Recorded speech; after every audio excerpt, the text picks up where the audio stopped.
about investment and more specifically the investment in the residential real estate market.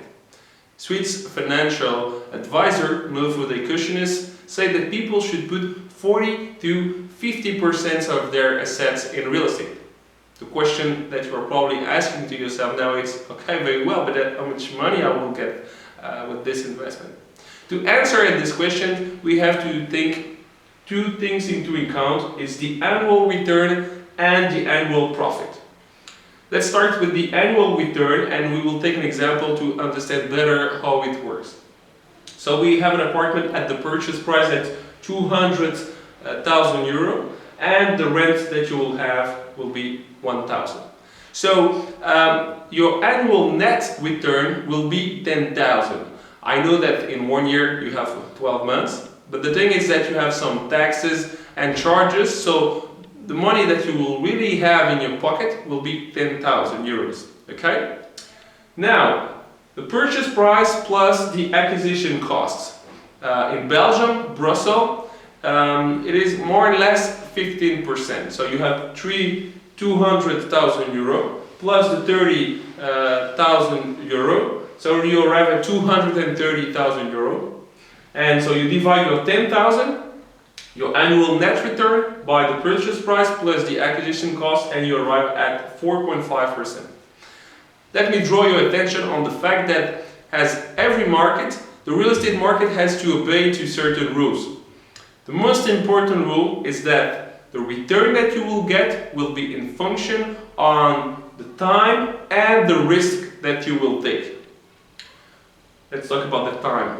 You can, for example, make short-term contracts. 6 months, 3 months, 1 month. But of course, if you do those type of contracts, you will have to go there several times, make a lot of contracts, meet a lot of tenants, and it's going to ask you a lot of work, a lot of your time. So you can have more than those 4.5%, but you have to give more time. At the other hand, you can also say, no, I'm a very busy person and I don't have time for this, so I will let the company do all the work for me. Very good, but of course they're going to ask you to pay for them, so you probably will have less than those 4.5%. Here, the risk. It's very easy to understand. If you go to a risky area, you can have 7, 8 or even more. But the thing is that when you go to a risky area, you have risky tenants. They will not pay you, maybe you're going to have problems, take a lawyer, have a long justice procedure. So my advice as a professional is to tell you that if you don't have so many experience, or if you're not a professional, don't go to a too risky market, because here, if you lose money, you can lose a lot of money. So you can have more or less than those 4.5%, depending on the time that you will dedicate and the risk that you will take on your investment. Second element here, the annual profit. That's very difficult to tell you exactly how much you will get, because we don't know exactly what will be the market next year. But what we can do is look at the past, look at the last 5, 10, 20, 30 years, and when we look at the graphics, we see that you will normally have 5%, and we think that it will continue with those 5%.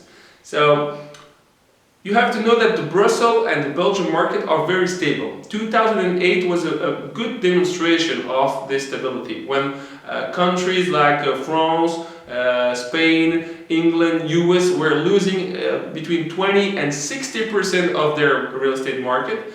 In Belgium and in Brussels it was only 10%, and I can tell you that those 10% has been completely resorbed those last year. So that's one thing. The other thing is that le Bureau Fédéral du Plan, the Federal Bureau, I don't know how to say in English, told us that in 2020 we will have here in Brussels more than 150,000 people more. The thing is that we are not constructing enough buildings for them. So in any market, when you have more offer and less demand, what will happen? The price going up, that's for sure.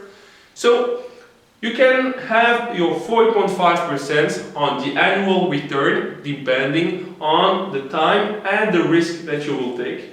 Here you will have your 5% of annual profit that you can think that you will have, and that makes you a 9.5%.